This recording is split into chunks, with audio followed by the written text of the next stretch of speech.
Welcome, Charlie Johnson. I am super excited to have you here as a guest all the way from London. Can you give us a little bit of your background? Thank you very much for having me on, Carol.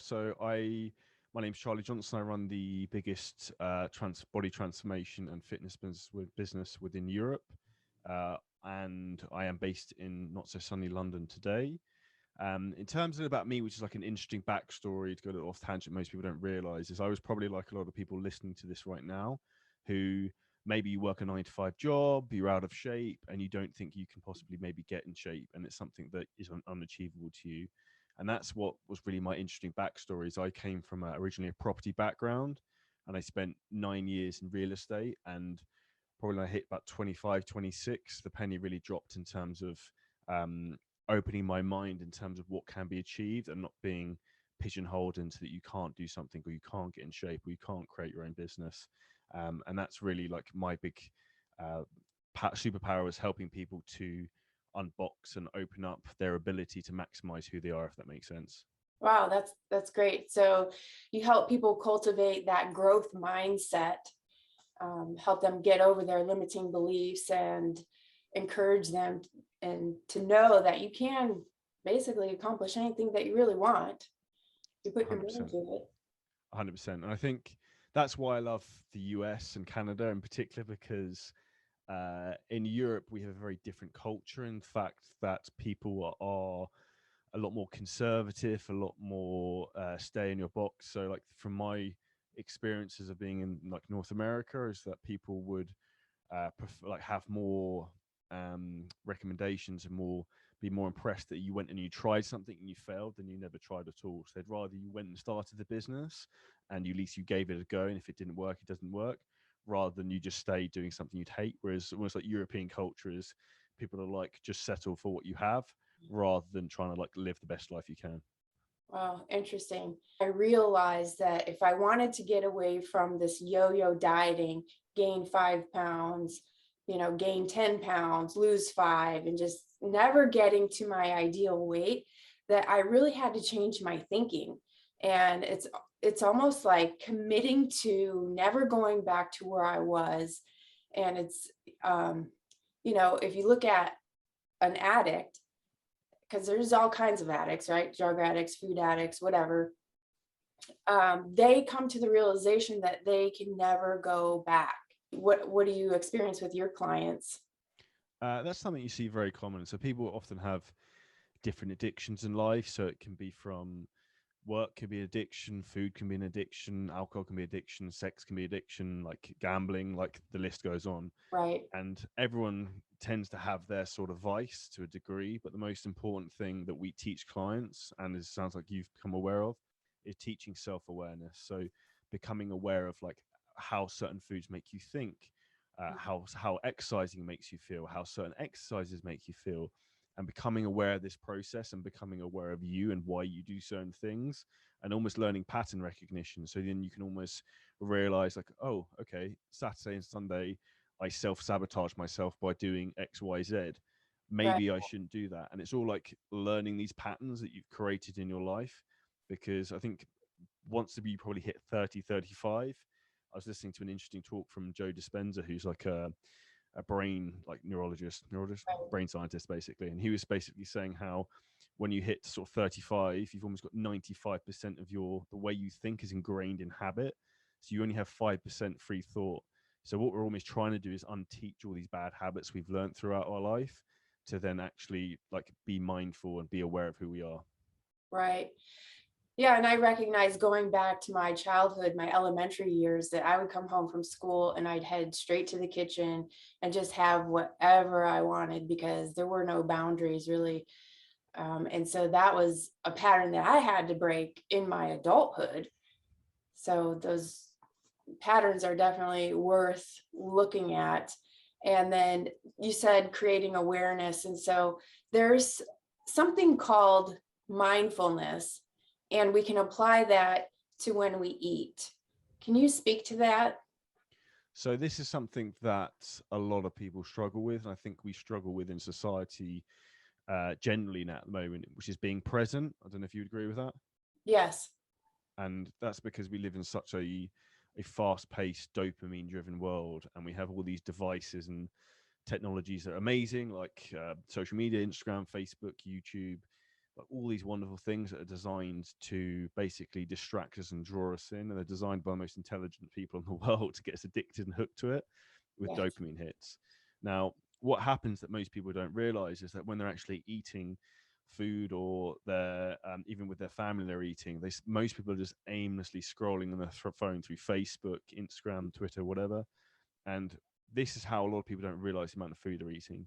It's the same thing you see with people who's sitting on the sofa or the couch in America, watching sport, watching films, and they're just eating like handful after handful of crisps or snacks, and they're not aware of actually what they're eating. Whereas if you actually sat down in a room and a table with a table, put a plate in front of your food, had no other distractions, and you sat there and ate it, like I can guarantee you 1,000% you'd be more full and more appreciative of that.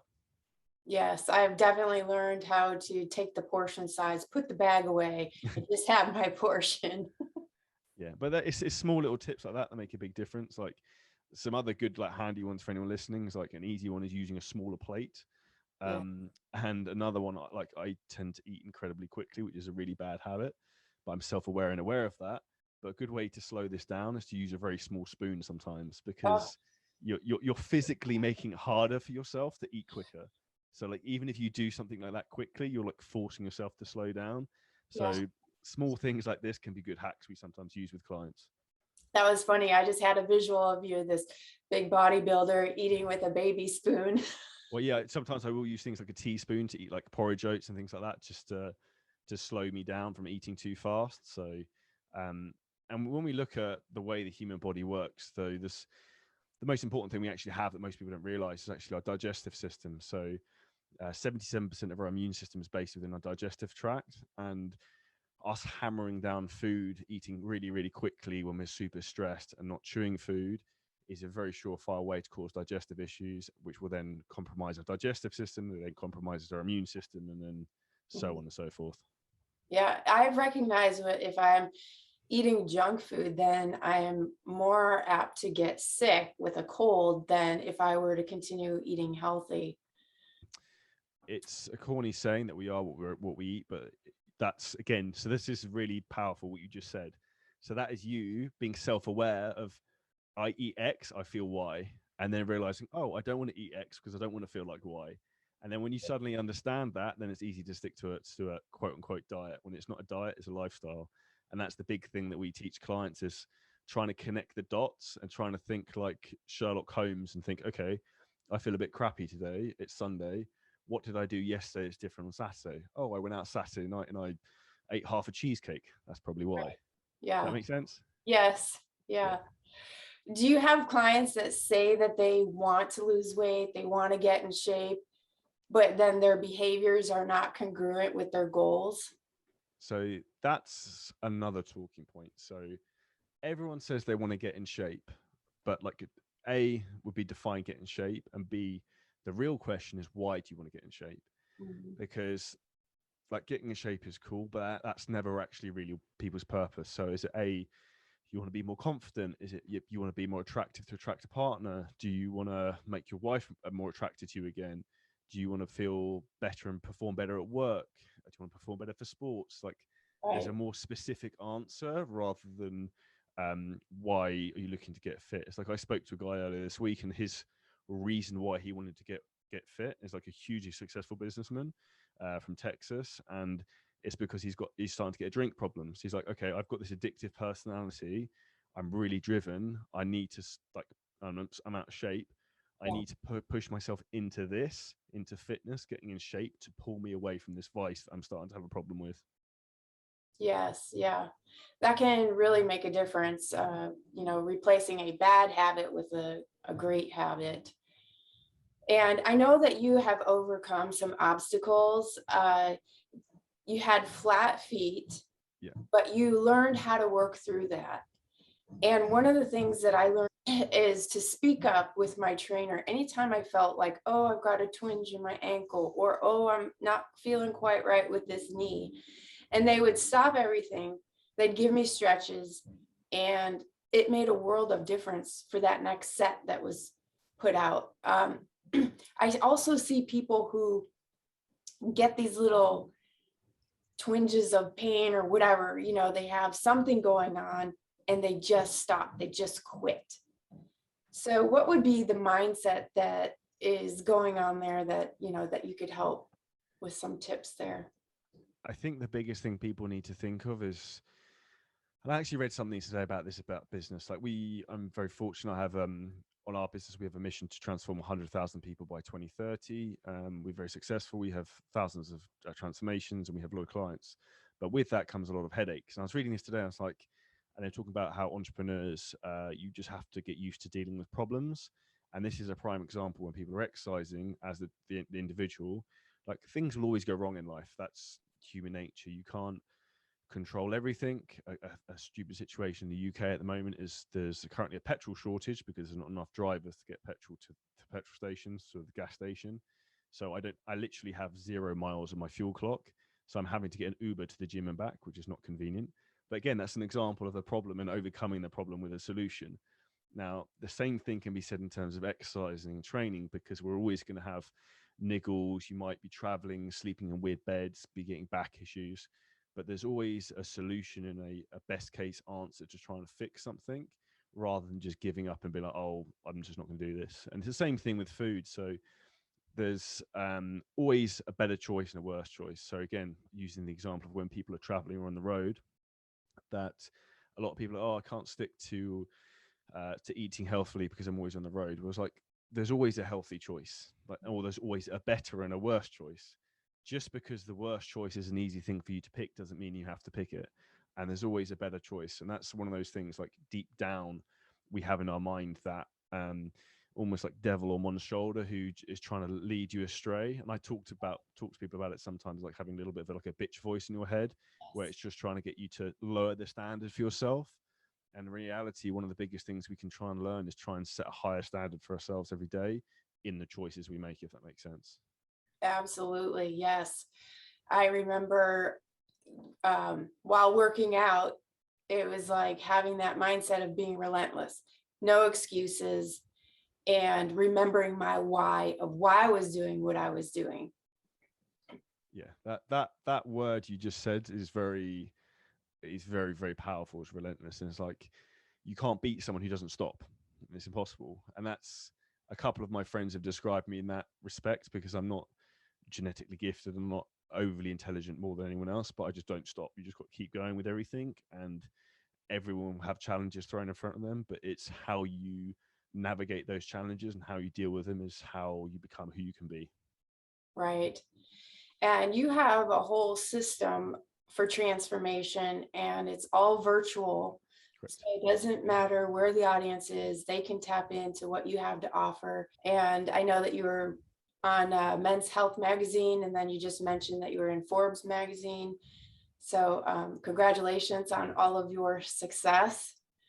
Is there anything that you feel like the audience would really benefit from, like what your mantras are or what your best tips are? The first thing I'd say with everything is that, if you think about it with anything in life, anything you want to achieve is based upon the information and knowledge that you don't have and someone else has. So if Yes. you want to achieve anything, like, if I'm trying to think of an example. So for example, this is a bit of a weird one. So for example, I've decided that I want to start getting good at swimming, and I had a really like crazy idea. I might try and swim the British Channel between England to France. Mm. Now, like, I can obviously swim, but I'm not amazing. So for me to get the knowledge and information to get really good at swimming, I will go to a swimming coach, and then I will learn quickly and improve quickly. And like, life is a game of skill acquisition. The more skills and knowledge you have, the better you can become and the faster you can progress.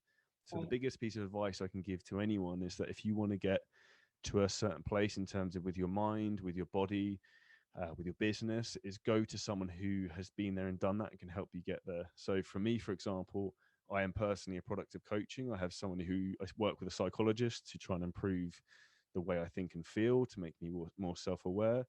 I work with people to help me with my business. I've just come back from 2 weekend business trips, learning more marketing stuff and just general operational things, constantly learning from other coaches and trainers. And the biggest mistake most people make is they're not open-minded enough to ask for help or admit they don't know everything. I'm not sure if that's something you've perhaps come across.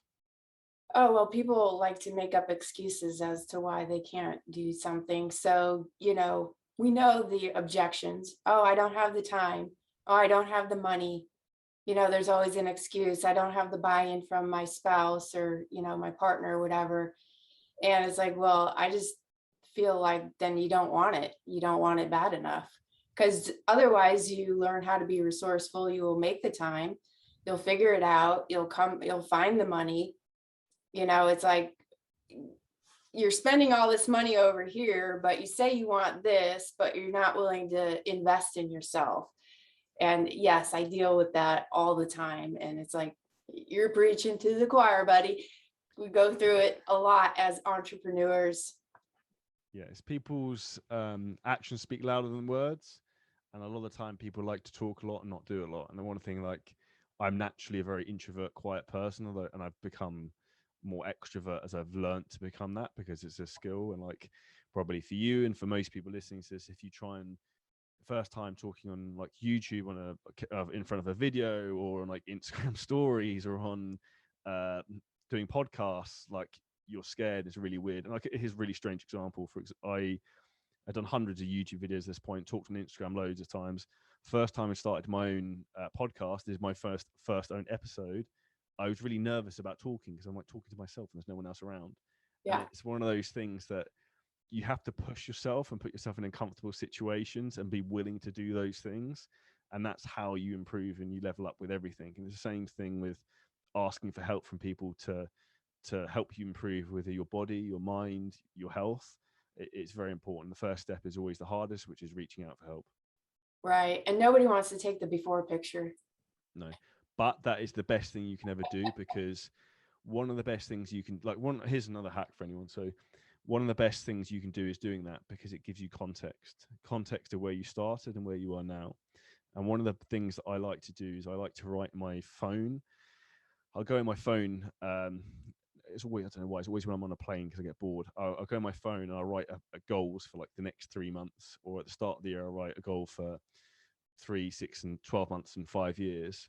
And then whenever I get frustrated that I'm not where I want to be, sometimes I'll look up my phone and be like, remember this goal I had? Like, that now is like irrelevant and I've crushed it. And like, it just gives you that mindset of thinking like, you have come a long way. You just need to sometimes live in the moment. And one of the best sayings my psychologist I work with said to me is like, when you're scaling the mountain of life, sometimes you have to look back and enjoy the view. Mm. Yes. Now that can work both ways. You don't want to get stuck in the past, but it's good to review, like look to where you have been and look how far you've come and acknowledge the work that you've done. I absolutely agree. Yeah, and that should give you power in what can be done and what you can do. And one of the things that says, like, if there is anything you want to achieve in life, so if say for example you want to get in shape, be like, oh, I've got 2 kids, I'm a busy mum or whatever. Like, has any other woman in the entire history of mankind done that? Obviously, like, millions. Well, then Right. you can do it. So it's your own excuse. Yeah. Yeah. I always find that structuring our day is so very important. And, you know, we need to just make it a priority, and what becomes a priority gets done. And so I know for myself, if I don't get it done in the morning, it's not getting done, and then my day can get away from me. So, I think getting up a little bit earlier, it's so much worth it. 100%. It's setting yourself up for success. Yes, you probably read a ton of books like I have. And Here's a good question for you. What's your favorite 3 books? well, Relentless, Good. I like that one. my new one. Have you finished it? I have finished it, and I've finished his second one, Yes. Winning, and Yeah. those are by Tim Grover. And the one I'm reading right now is called A Perfect Day. So By Craig Ballantyne. yes, Yeah, I know Craig. He's a good friend of mine. yeah. So I'm working on my structure of my day so that I can work out. And not sure what the third one is. When you finish A Perfect Day, he's got another one called The Perfect Week Formula as well. Okay. So that's worth checking out. All right. If Great. if you for anyone listening, if you want another book, so one of my top books that changed my life, and particularly when lockdown happened, the world went mental and everyone was super stressed out of their mind, was it's called Atomic Habits by James Clear. That's probably the best book about, like, obviously habits and setting yourself up for success and just getting yourself organized. And one of the things he talks about a lot in that is the 1% rule. Like, if you can do 1% more every day, how that compounds massively over time in your favor. Yes. And any YouTuber will tell you, try to improve your YouTube videos by 1% each time. Same with podcasts. It's same with the gym, doing one more rep. It's 1 more kilo on the bar, whatever. Like, Right. like life is small incremental like progressions where people think you need to jump up in huge amounts. And to go over another gym example, like, people might be doing like a dumbbell, like, lateral raise with a 12.5 kilo, sorry, 10 kilo dumbbell, which I'm not sure what that would be in pounds.